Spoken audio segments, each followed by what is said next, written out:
Hello my dear student, তাহলে আজকে তোমাদের জন্য যে চ্যাপ্টারটা আমি শুরু করতে চলেছি, আজকে তার ডে 4 পার্ট প্র্যাকটিক্যালি জীব প্রযুক্তিবিদ্যা এবং তার প্রয়োগ। আমরা এই করে করে আজকে চ্যাপ্টারটার অনেকটা পার্ট করে ফেলবো, যেটা তোমাদের টেস্ট এক্সাম এবং ক্লাস 12 এর এক্সাম দুটোর জন্যই, যাতে তোমাদের কিছুটা লাভ হয় এই চ্যাপ্টারটা থেকে। দেখো, এই চ্যাপ্টার থেকে যে খুব মূল কোশ্চেন গুলো আসে সেগুলোর মধ্যে আজকে কিছু কোশ্চেন তো আমরা পাবোই। চলো আজকে আমরা খুব ইন্টারেস্টিং একটা চ্যাপ্টার নিয়ে তোমাদের সাথে ডিসকাস করব, যেখানে আমরা কি করেছিলাম, জিনকে আমরা প্রযুক্তিবিদ্যার দ্বারা চেঞ্জ করে কোনো একটা অর্গানিজমের মধ্যে ইনসার্ট করে দিয়েছিলাম। তাতে কি হয়েছিল, আমাদের জীবটার মধ্যে নতুন বৈশিষ্ট্য পেয়ে গেছিলাম আমরা। এবার আজকে আমরা পড়ছিলাম তার প্রয়োগ, সেখান থেকে আমাদের কি কি উপকারে আসতে পারে। আজকে দেখো, আমরা স্বাস্থ্য এবং কৃষি ক্ষেত্রে জীব প্রযুক্তিবিদ্যার বিভিন্ন প্রয়োগগুলোকে নিয়ে কথা বলবো।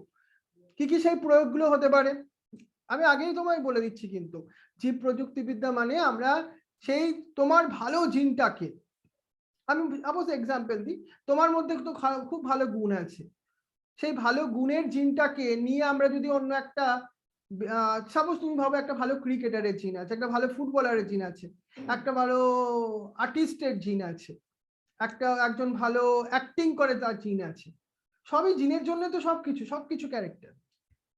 এবার ওই জিনগুলোকে আমরা কেটে কেটে নিয়ে নিলাম, নিয়ে যদি আমরা কোনো একটা হিউম্যান বেবির সেই জাইগোটের মধ্যে দিয়ে দিতে পারি, তখন কি হবে, তখন ওই জাইগোট থেকে যে বেবি তৈরি হবে তার মধ্যে কিন্তু সব গুণ চলে আসবে। এটা আমাদের হিউম্যানের মধ্যে করা হয় না এখনো, তার কারণ কিছু এথিক্যাল ইস্যুর জন্য, সামাজিক কিছু নিয়ম। দেখো, এটা হলে কি হতো, যাদের বেশি পয়সা আছে তাদের বাচ্চারা তো অনেক শক্তিশালী হয়ে যেত না এসব দিক থেকে করতে গেলে, তাই তো। সেজন্য আজকে আমরা এটাকে মাইক্রো অর্গানিজম বা জীবাণুর মধ্যে মূলত ওই জিনগুলোর প্রয়োগ করে আমরা মানুষের কিছু উন্নতি সাধনের দিকে কি কি হয় সেটা দেখব। যেমন দেখো, বিভিন্ন ক্ষেত্রে প্রয়োগগুলোর মধ্যে একটা হচ্ছে জেনেটিক ইঞ্জিনিয়ারিং প্রক্রিয়ার উদ্ভাবন। জানো, জেনেটিক ইঞ্জিনিয়ারিং মানে কি, যেখানে জিনকে আমরা ইঞ্জিনিয়ারিং করে বিভিন্ন প্রকার বস্তুর উৎপাদন করতে পারি, বিভিন্ন উৎসেচক থেকে শুরু করে বিভিন্ন বস্তুকে। চিকিৎসা বিজ্ঞানে এর গুরুত্ব কিন্তু অপরিসীম। আজকে আমরা ইনসুলিন থেকে শুরু করে এই যে কোভিডের জন্য যে টেস্টটা হয় না, কোভিডের জন্য যে ভ্যাকসিন, সেগুলো কিন্তু আমরা এই বায়োটেকনোলজি বা জীব প্রযুক্তিবিদ্যার মাধ্যমেই তৈরি করি। খাদ্য, আজকে আমাদের খাদ্যর জন্য যদি ক্রাইসিস হয়ে যেত, যদি না বায়োটেকনোলজি প্রসেস আমরা কৃষিক্ষেত্রে কাজে লাগাতাম, প্রোডাকশন করা যেত না এত বেশি। পরিবেশের পরিবর্তনের সঙ্গে সঙ্গে আমাদের ক্রপগুলো না সেইখানে সেটা জুঝতে পারছে না। আমরা কি করতে হচ্ছে, ভালো জিনগুলোকে ক্রপ বা ধান, গম এসব গাছের মধ্যে তাদের কোষের মধ্যে ইনপুট করে দিতে হচ্ছে, যাতে অতিবৃষ্টিতে যাতে তারা নষ্ট না হয়ে যায়, না তো গাছ পচে যাবে না। তাহলে কৃষিতে বা বায়োমাস থেকে জ্বালানি উৎপাদনে এমন একটা যুগ আসছে, হয়তো কিছু 100-200 বছর পর জ্বালানি নিয়ে একটা বড় ক্রাইসিস হতে পারে। এখনো তো দেখছো পেট্রোল, ডিজেল, গ্যাসের দাম কত বেড়ে যাচ্ছে, সেজন্য আমরা বায়োমাস থেকে জ্বালানি উৎপাদন করা শিখে গেছি এখন, সেটা একটা বায়োটেকনোলজি প্রসেসের থ্রু দিয়ে। এছাড়া মনে তো করো, খনিতে কি হয়, ওর পাওয়া যায়, জানো তো, মানে পাথরের সঙ্গে ভাবো ধাতুগুলো মিক্স হয়ে থাকে, কিন্তু ওখান থেকে মাইক্রো অর্গানিজম দ্বারা খুব সহজেই ধাতুকে নিষ্কাশন করা যায়। অন্য উপায় করতে গেলে সেটা খুব ব্যয়বহুল হয়ে যেত। রাসায়নিক পদার্থ, আজকে আমরা ডিফারেন্ট কেমিক্যাল সাবস্টেন্স তৈরি করতে, রং, বিভিন্ন বস্তুতেও আমরা বায়োটেকনোলজির সাহায্য নিচ্ছি। আর তোমাদের তো আগেও পড়িয়েছিলাম আমরা বর্জ্য পদার্থ নিষ্কাশন গুলো আমরা ব্যাকটেরিয়ার সাহায্য তো নিয়েই থাকি। এছাড়া আগেই বললাম শিল্পে কিছু উৎসেচক বা বায়োসেন্সারের আজকে আমরা প্রয়োগ করছি, ডিফারেন্ট অপারেশন বা সার্জারি করতে গেলে আমরা এই বায়োসেন্সারের অনেক কাজে লাগাই। তাহলে এইগুলো হচ্ছে বিভিন্ন ক্ষেত্রগুলো। চলো একটু একটু করে তোমাদের সাথে এগুলোকে নিয়ে আলোচনা করি। তাহলে জেনেটিক ইঞ্জিনিয়ারিং এর প্রয়োগ, প্রথম আমরা দেখি এই সম্বন্ধে কি কি আরো ডিটেলসে জানতে পারি। দেখো, জেনেটিক ইঞ্জিনিয়ারিং এর প্রয়োগ করে আমরা সব থেকে বেশি আগে যে কাজটা করেছি সেটা হচ্ছে উদ্ভিদগুলোকে পেস্টের থেকে রক্ষা করেছি। আমরা এমন একটা জিন উদ্ভিদের মধ্যে ঢুকিয়ে দিয়েছি, ভাবো সে উদ্ভিদ একটা টক্সিক সাবস্টেন্স তৈরি করে, কার জন্য, সেটা পেস্টের জন্য অপকারী। পেস্ট মানে কি, ছোট ছোট পোকাগুলো যেগুলো গাছের পাতা খেয়ে নেয়। এবার কি হলো জানো, আমরা উদ্ভিদের জিনের মধ্যে তো ওই প্রোটিনের জিন ইনপুট করে দিয়েছি না, তখন এখন উদ্ভিদটা কি করে, ওই প্রোটিন তৈরি করে। এবার যদি সেই পোকাটা খেতে আসে গাছের পাতা, কি হবে, সেই ক্ষতিকারক প্রোটিনটা তো পোকার দেহে চলে যাবে না, তখন পোকাটা কি হবে, পেস্ট, এটা মরে যাবে। ট্রান্সজেনিক উদ্ভিদ এবং প্রাণী উৎপাদন করে আমরা বেশি ফলন উৎপাদন করেছি। দেখো তুমি তো দেখেইছো, হয়তো কিছু গাছের মধ্যে খুব ভালো ফলন হয়, আমরা কি করেছি, ওই ভালো ফলনওয়ালা গাছ থেকে জিনটাকে বার করেছি, কোন জিনের জন্য ওই গাছের বেশি ফলন হয়, ওই জিনটা এবার আমরা অন্য একটা গাছের মধ্যে, অন্য গাছের কোষের মধ্যে প্রতিস্থাপন করে দিয়েছি। এইভাবে জেনেটিক ইঞ্জিনিয়ারিং এর মাধ্যমে আমরা অনেক জায়গায় কাজে লাগাচ্ছি আমাদের এই জৈব প্রযুক্তির নলেজকে। চিকিৎসা বিজ্ঞানে তোমার কোশ্চেন যদি এরকম আসে, চিকিৎসা বিজ্ঞানে আমাদের বায়োটেকনোলজির অবদান। ফ্লেমিং বলে সায়েন্টিস্ট 1928 সাল প্রথম পেনিসিলিন আবিষ্কার করেছিলেন। পেনিসিলিন কি, একটা হচ্ছে অ্যান্টিবায়োটিক। একটা জিনিস তোমরা ভালো করে দেখো, একটা সময় কি হতো জানো তো, মানুষের ক্ষেত্রে আমরা দেখি নিউমোনিয়া বা অন্য কিছু রোগের চিকিৎসায় মানুষকে বাঁচানো যেত না, কিছু ব্যাকটেরিয়ার রোগের কারণে মানুষ মারা যেত। কিন্তু আজকে এই পেনিসিলিন, তারপরে আরো যুগান্তকারী কিছু অ্যান্টিবায়োটিক আবিষ্কার হয়েছে, যেগুলো দিয়ে আজকে আমরা ব্যাকটেরিয়া দ্বারা মানুষের রোগ হলেও আমরা তাকে মরে যাওয়া থেকে আটকাতে পারি। বুঝতেই পারছো, এটা চিকিৎসা বিজ্ঞান, এটাও কিন্তু বায়োটেকনোলজি। সবসময় বায়োটেকনোলজি মানে জিনকে কেটে ছেড়ে ব্যাপারটা নয়। বায়োটেকনোলজি মানে আমরা যেখানে বায়োলজিক্যাল মানে জৈবিক কোনো বস্তু হোক, তার উৎপাদিত বস্তু হোক, সেখানে কিছু টেকনোলজি ইউজ করি, সায়েন্টিফিক কিছু পদ্ধতি ইউজ করি, সেটাই তো বায়োটেকনোলজি। আমরা অ্যান্টিবডি চিকিৎসা, আমরা অনেক জায়গায় আমরা কি দেখি, আমরা ওখানে অ্যান্টিবডি আমরা দেখতে পাচ্ছি, ওখানে অ্যান্টিবডি চিকিৎসায় আমরা দেখতে পাচ্ছি বিভিন্ন জায়গায় আমরা কি করছি, অ্যান্টিবডি চিকিৎসায় আমরা বিভিন্ন ভাবে এই বায়োটেকনোলজিকে আমরা ইউজ করতে পারছি। যেমন কি করে হচ্ছে, আমরা ফরেনসিক সায়েন্স। স্যার অ্যান্টিবডি চিকিৎসা মানে, হ্যাঁ, অ্যান্টিবডি মানে কি, দেখো কখন আমাদের দেহে কোনো অ্যান্টিজেন ঢোকে না, কোনো ব্যাকটেরিয়া ঢোকে বা কোনো ফাঙ্গাস ঢোকে, এই সকল আমাদের দেহে তাকে প্রতিরোধ করার জন্য একটা প্রোটিন তৈরি হয়, তাকে বলে অ্যান্টিবডি। এই অ্যান্টিবডিটা, অ্যান্টিজেন আর অ্যান্টিবডির মধ্যে একটা ইন্টারাকশন হয়, এটা আমরা অন্য চ্যাপ্টারে আরো ডিটেলসে পড়বো অবশ্য। এই অ্যান্টিবডি চিকিৎসা দিয়ে আমরা কি করতে পারি, অনেক কিছু রোগকে সারাতে পারি। মনোক্লোনাল অ্যান্টিবডি তৈরি করি, মানে আমরা কি করতে পারি বলতো, আমরা সেই সোলজার গুলোকে তৈরি করে আমাদের দেহে প্রবেশ করিয়ে দিই যদি, তাহলে অ্যান্টিজেন ঢুকলে কি হবে, অ্যান্টিজেন মানে ক্ষতিকারক জীবাণুগুলো, সেগুলোকে সে মেরে ফেলবে। এছাড়া তোমরা জানো মাতৃত্ব নির্ণয়, মানে যেটাকে প্যাটার্নিটি টেস্ট বলে, সেখানে ফরেনসিক সায়েন্স, ডিএনএ ফিঙ্গারপ্রিন্টিং, ওটাও তো বায়োটেকনোলজিরই একটা পদ্ধতি। এছাড়া রোগ নির্ণয়ের ক্ষেত্রে দেখো ভালো করে, আজকে তুমি কোভিড এর মতো, এই যে করোনা ভাইরাসের ক্ষেত্রে বলছি, কারোর করোনা হয়েছে কিনা আমরা কি করে জানতে পারি, টেস্টের মাধ্যমে। আমরা কোভিড টেস্ট যেটা বলি, সেটা কি আলটিমেটলি, সেটা তো এই বায়োটেকনোলজিরই একটা টেস্ট। তোমরা পিসিআর এসবগুলো তো শুনেছো, এগুলো পুরোপুরি বায়োটেকনোলজির অ্যাপ্লিকেশন। ভাবতে পারছো এই রিসেন্ট 2 বছরে তাহলে এই বায়োটেকনোলজির কতখানি অবদান আমরা দেখতে পেয়েছি। কেন, তোমাকে যে ভ্যাকসিন দেওয়া হয়েছে, তুমি যদি ভ্যাকসিন নিয়ে থাকো, সেই ভ্যাকসিনও তৈরি হয়েছে এই বায়োটেকনোলজি, জৈব প্রযুক্তিবিদ্যার সাহায্যে, আর সেটা তৈরি করেছে মাইক্রোবায়োলজিস্ট বা বায়োটেকনোলজিস্টরাই। আমরা যেমন দেখো ইনসুলিন বা বৃদ্ধি হরমোন গুলো আমরা আর্টিফিশিয়ালি তৈরি করতে পেরেছি, আর সেইগুলো মনে করো মধুমেহ বা আমরা হরমোন তৈরি করেছি, গ্রোথ হরমোন, যেটা বামনত্ব রোগের উপশমে ব্যবহৃত হয় আর্টিফিশিয়ালি, ব্যাকটেরিয়াকে কাজে লাগিয়ে। বুঝতে পারছো এটা কত খুব ইজি উপায় করা হয়েছে। আর কি হতে পারে, আর দেখো আমি একটু আগে তোমায় বলছিলাম খাদ্য বা পানীয় উৎপাদনে আমরা বায়োটেকনোলজির অবদানের কথা বলি। যেমন ইস্টের কোহল সন্ধানে উৎপাদন। ইস্ট কি, এটা ছত্রাক, কি সজীব বস্তু, মানে এখান দিয়ে যা কিছু তৈরি হবে সেটাও একটা বায়োটেকনোলজির প্রসেসের মাধ্যমেই হতে পারে। পাউরুটি, বিয়ার, ওয়াইন, এইগুলো তৈরি হয় কার সাহায্য নিয়ে? ইস্টের মাধ্যম দিয়ে, ইস্টের সাহায্য নিয়ে, ছত্রাকের সাহায্য নিয়ে। কিন্তু এখানে শুধুমাত্র ছত্রাকের সাহায্যে নিলে হবে না, নির্দিষ্ট কিছু পদ্ধতি অবলম্বন করতে হবে, বৈজ্ঞানিক কিছু পদ্ধতি, তবে উৎপাদন হবে সঠিক বস্তু। এছাড়া দই, চিজ, মাখন, এইগুলোতেও আমরা ব্যাকটেরিয়ার সাহায্য নিই, তো ছত্রাকের সাহায্য নিই। ডেয়ারি উৎপাদনে বিভিন্ন বস্তুতেও আমরা বায়োটেকনোলজি। কিন্তু সবাই একটা কথা মাথায় রাখবে, বায়োটেকনোলজি মানে শুধু জিন সংক্রান্ত নয়, সজীব বস্তু সংক্রান্ত বিষয়। এককোষিষ্ট প্রোটিন, যেটাকে আমরা এসসিপি বলি। কি বলি আমরা? SCP, single cell protein. এই প্রোটিনগুলো আমরা ব্যাকটেরিয়া বা ছত্রাক থেকে বাণিজ্যিকভাবে তৈরি করি। এগুলোর মধ্যে কি বলতো, এগুলোর মধ্যে খনিজ পদার্থ, শর্করা, ভিটামিন, এগুলো অনেক পরিমাণে থাকে এবং এইগুলো কম্পারেটিভলি দাম কম।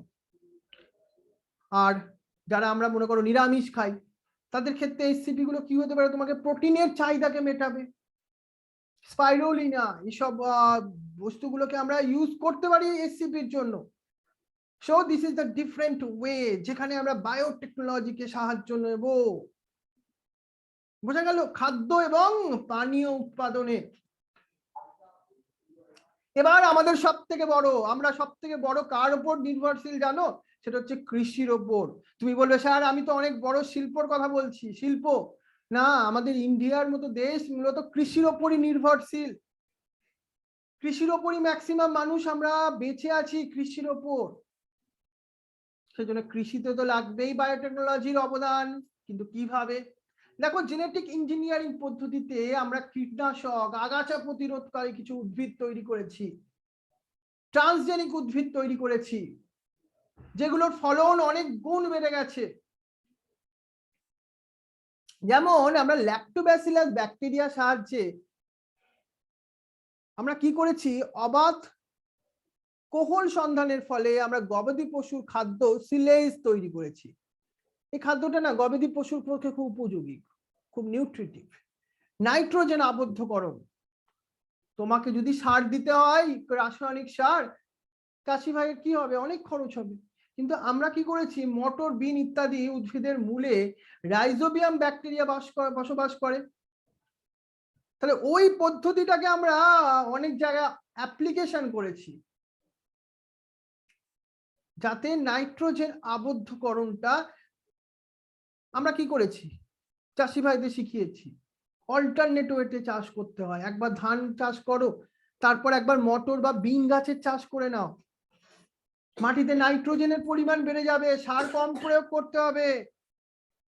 বুঝতে পারছো? কৃষিতে প্রয়োগগুলো কোন কোন দিকে হতে পারে, এটা একটু মাথায় রাখো। এবার দেখো, বায়োমাস থেকে জ্বালানি। আমি সব থেকে মূলত আজকে সারা পৃথিবী যেটার উপর তাকিয়ে আছে সেটা হচ্ছে জ্বালানি। জ্বালানি ছাড়া কিছুই হবে না। তোমাকে আমি ক্লাসও করাতে পারবো না যদি কারেন্ট না থাকে। হবে? তোমার মোবাইলে যদি চার্জ না থাকে, তোমার যদি জ্বালানি না থাকে, তুমি দূরে স্কুলে পড়লে সেখানেই যাবে কি করে? মানে জ্বালানি বা ইলেকট্রিসিটি, এইগুলো ছাড়া আমরা বাঁচতে পারবো না। কিন্তু যদি আমরা এই জ্বালানিগুলোকে যথেষ্টভাবে বেশি ব্যবহার করতে থাকি, একটা সময় কি হবে? এই জ্বালানি আমরা পাবোই না। সেজন্য আমরা মানুষরা এখন কি চাইছি জানো? কোন জৈব প্রযুক্তি ইউজ করে আমরা জৈব গ্যাস বা মিথেনকে তৈরি করতে চাইছি। মিথেন থেকে আমরা এনার্জি তৈরি করতে চাইছি। আমরা ইথানল তৈরি করছি, সেই ইথানল দিয়ে গাড়িও চালানো যায়। পেট্রোলের একটা বিকল্প হতে পারে ইথানল। এবার যেটা আসবো সেটা হচ্ছে তোমার খনিতে ধাতু নিষ্কাশন। আমরা কি করি জানো? অদ্রবীভূত যেগুলো ধাতব যৌগকে ব্যাকটেরিয়া দ্রবীভূত ধাতব যৌগে রূপান্তরিত করতে পারে। এই মেন পদ্ধতিটাকে আমরা অবলম্বন করে কি করছি? আমরা ধাতু নিষ্কাশন করছি, যেটা আমাদের অনেক কম খরচে ধাতুকে তার পাথরের অংশ থেকে বার করতে সাহায্য করছে, ধাতুকে নিষ্কাশন করতে। বুঝলে, এটা কিন্তু ভেরি ইম্পর্টেন্ট। রাসায়নিক পদার্থ উৎপাদনে যেমন ইথানল, কিছু পলিমার, অ্যাসিটোন, এইগুলো আমরা অবায়ুজীবী অণুজীব থেকে তৈরি করি। ইথানল এটা তো একটা রাসায়নিক পদার্থ, তাই না? বর্জ্য পদার্থ নিষ্কাশনে আমরা কিভাবে ইউজ করি লিভিং থিংস কে? এই আমি আগেও পড়েছিলাম, নর্দমার আবর্জনা, কলকারখানার বর্জ্য পদার্থ বা গৃহস্থালীর এই বর্জ্য পদার্থগুলো আমরা অপসারণের জন্য কাক সাহায্য নিই? আমরা অণুজীবের ব্যবহার করি। এর ফলে আমাদের পরিবেশ দূষণ মুক্ত হয়, এটা তোমারও লাভ হয়, আমারও লাভ হয়, সবার লাভ হয়, তাই না? তাহলে বর্জ্য পদার্থ নিষ্কাশনে, কারণ আমরা যে জিনিসগুলোকে ফেলে দিই সেইগুলো আবার কিছু ব্যাকটেরিয়ার খাদ্য, বুঝতে পারছো? তাদের তো তারা খাদ্য হিসেবে গ্রহণ করে নেয় সেইগুলোকে। এই যে আমাদের পচা পাতা, এগুলো যদি ব্যাকটেরিয়ারা ডিগ্রেড করে মাটিতে মিশিয়ে দিতে পারে, তাই না? যদি এটা না করতো কি হতো? তাহলে আমাদের পুরো পৃথিবী না, পুরো পৃথিবী আমাদের তাহলে এই পাতাতেই ভরে যেত। বোঝা গেছে ব্যাপারটা? এবার আমরা আরো অন্যান্য কিছু ক্ষেত্রে জৈব প্রযুক্তিবিদ্যার প্রয়োগ দেখি, চলো। যেমন শিল্পে উৎসেচকের প্রয়োগ। আমরা শিল্পে উৎসেচক ব্যবহার করে রাসায়নিক বিক্রিয়ার জন্য প্রয়োজনীয় তাপকে আমরা হ্রাস করি, কিন্তু এই উৎসেচক গুলো আমরা কোথা থেকে পাই? অনেক ক্ষেত্রে এই উৎসেচক গুলো আমরা জৈব প্রযুক্তিবিদ্যার মাধ্যমেই তৈরি করি। এবার আমি তোমাকে বায়োসেন্সারের কথা বলছিলাম। বায়োসেন্সারে আমরা কি করি? বিভিন্ন জীব, মেনলি অণুজীব গুলোকে সাহায্যে নিয়ে আমরা কোনো রাসায়নিক বস্তুর উপস্থিতি আমরা কিন্তু বুঝতে পারি, দেখি বায়োসেন্সার বলতে পারি। যেমন লাইকেনের কথা তোমরা শুনেছো, এই লাইকেন গুলো বায়োসেন্সার হিসেবে কাজ করে।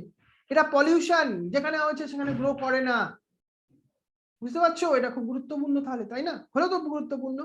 নেক্সট দেখো,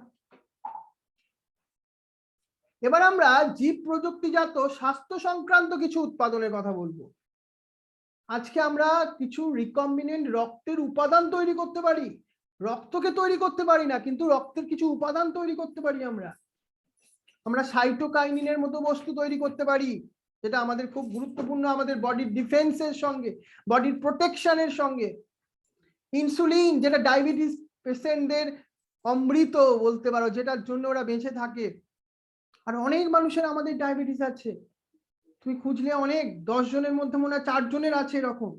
পরিসংখ্যানটা সঠিক বললাম কিনা কনফিডেন্ট নই, মনে হলো বললাম, কিন্তু অনেক অনেক মানুষ আছে, অনেক। মনোক্লোনাল অ্যান্টিবডি তৈরি করেছি আমরা।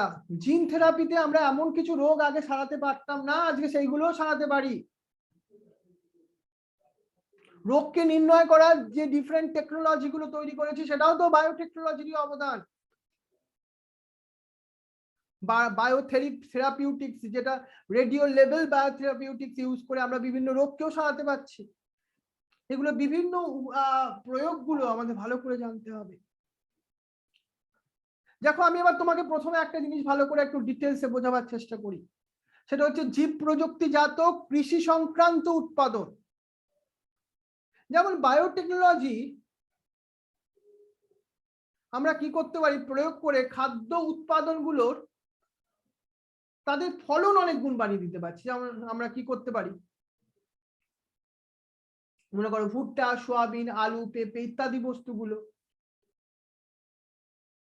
বিভিন্ন ধরনের যারা পেস্ট নিয়ন্ত্রক গুলো, যারা পেস্টকে নিয়ন্ত্রণ করতে পারে, তাদেরকে আমরা কৃষিকার্যে ব্যবহার করছি।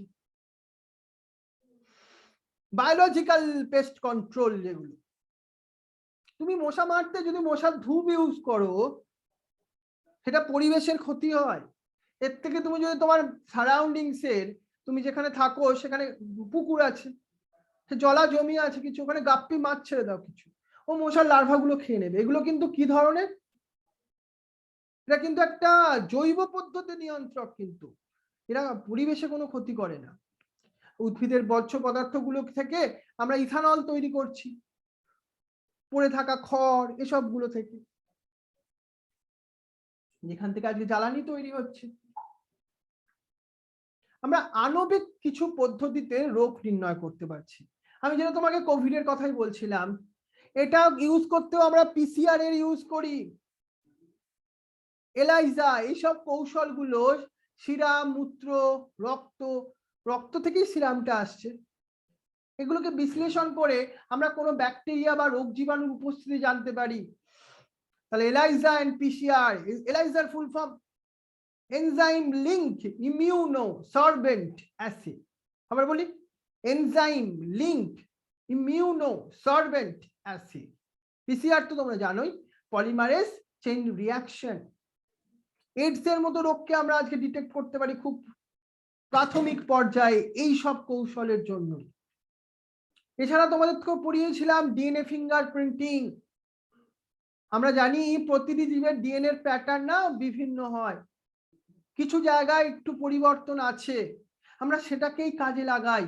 কাজে লাগিয়ে আমরা পিতৃত্ব বা মাতৃত্ব নির্ধারণেও এই বায়োটেকনোলজির সহায়তায়, ডিএনএ ফিঙ্গারপ্রিন্টিং এর সহায়তায় আমরা মানুষের সাহায্য করে থাকি। এই হচ্ছে বিভিন্ন অবদানগুলো।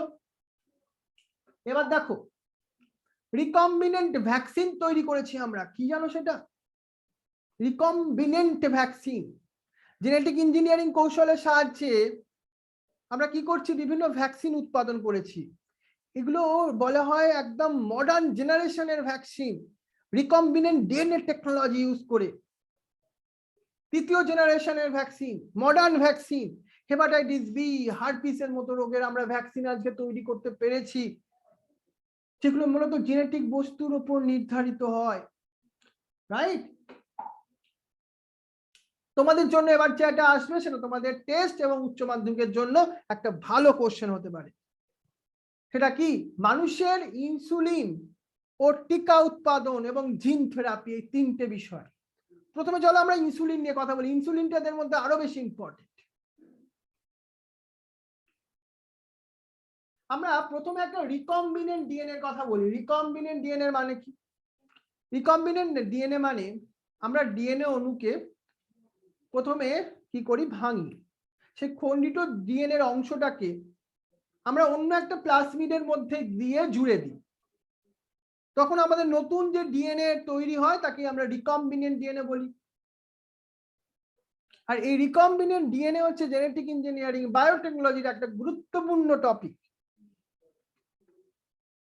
আমরা এইভাবে কি করতে পারি, বিভিন্ন রাসায়নিক তার ব্যবহারিক প্রয়োগ, জেনেটিক ইঞ্জিনিয়ারিং তাকেই বলে। অর্থাৎ রিকম্বিনেন্ট ডিএনএ এর ব্যবহারিক প্রয়োগ যখন হয় তখনই সেটা কি, জেনেটিক ইঞ্জিনিয়ারিং। এই পদ্ধতিকে কাজে লাগিয়ে না আমরা জিনকে আলাদা করতে পারি, সেই পার্টিকুলার ওই জিনটার অনেক কপি তৈরি করতে পারি, সেটাকে ক্লোন বলে। কি বলে? ক্লোন। ক্লোন।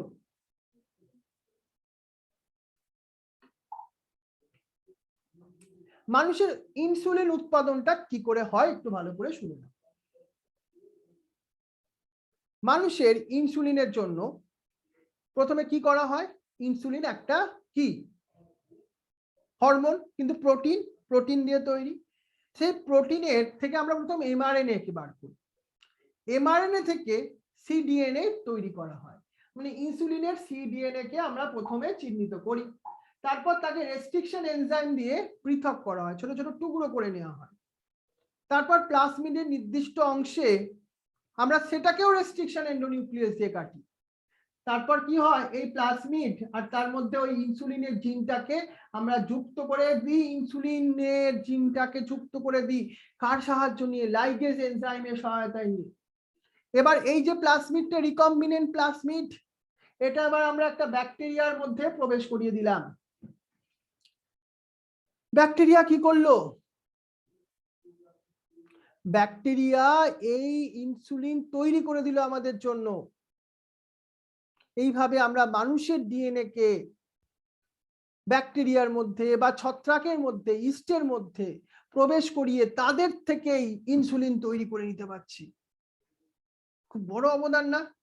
এইটা কিন্তু খুব ভালো করে মনে রাখো, এটা ভেরি ইম্পর্টেন্ট। এবার আমি লাস্ট আজকের জন্য যে টপিকটা তোমায় পড়াবো সেটা হচ্ছে টিকা উৎপাদন।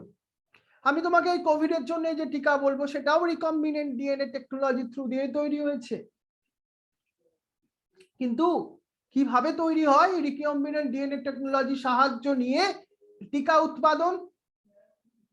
প্রথমে আমরা রোগ সৃষ্টিকারী মাইক্রোবসকে চিহ্নিত করি, তারপর আমরা চিহ্নিত করি মাইক্রোবস এর মধ্যে কোন ডিএনএ তার অ্যান্টিজেন ধর্ম প্রকাশ করছে। অ্যান্টিজেন ধর্ম মানে সেই অ্যান্টিজেন ধর্মের জন্যই আমাদের রোগ হচ্ছে। আমরা তারপর ওই ডিএনএটাকে শনাক্তকরণের পর ডিএনএ সিনথেসাইজার সাহায্য নিয়ে আমরা ডিএনএ প্রাইমার প্রস্তুত করি, মানে ছোট একটা ডিএনএ সেগমেন্ট তৈরি করি। তারপর কি করছি, ওই ডিএনএটাকে আমরা প্লাজমিডের সঙ্গে যুক্ত করে দিচ্ছি। তারপর আমরা তাকে প্লাজমিডের সঙ্গে যুক্ত করে দিচ্ছি, দিলে কি হয়ে যাচ্ছে, আমরা কি পাচ্ছি, রিকম্বিনেন্ট প্লাজমিড পাচ্ছি। এই রিকম্বিনেন্ট প্লাজমিডটা আমরা ব্যাকটেরিয়ার মধ্যে প্রবেশ করিয়ে দিচ্ছি। ব্যাকটেরিয়া কি করছে, তার রেপ্লিকেশন পদ্ধতির সাহায্য নিয়ে তারা অনেক সিডিএনএ তৈরি করে নিচ্ছে। সেই সিডিএনএটাকে আমরা কলম ক্রোমাটোগ্রাফি প্রক্রিয়ায় পরিশ্রুত করে আমরা ভ্যাকসিন হিসাবে সংরক্ষিত করে রাখছি এবং মানুষকে সাহায্য করছি। এই পদ্ধতিটা খুব গুরুত্বপূর্ণ, রাইট? তাহলে এই হয়ে গেল আমাদের টিকা উৎপাদনে জৈব প্রযুক্তির প্রয়োগ। তাহলে আজকে আমরা কয়েকটা গুরুত্বপূর্ণ টপিক নিয়ে তোমাদের সাথে ডিসকাস করলাম। তোমরা এটা খুব ভালো করে নোট করবে এবং ভালো করে মাথায় রাখবে, তাহলে এটাও এই চ্যাপ্টারটাও আমাদের কিন্তু অনেকটাই কমপ্লিট হয়ে যাবে। এরপর আমরা নেক্সট আরেকদিন তোমাকে পড়াবো, তার মাধ্যম দিয়ে আমরা কিন্তু এই চ্যাপ্টারটাকে কমপ্লিট করে দিতে পারবো তোমাদের জন্য।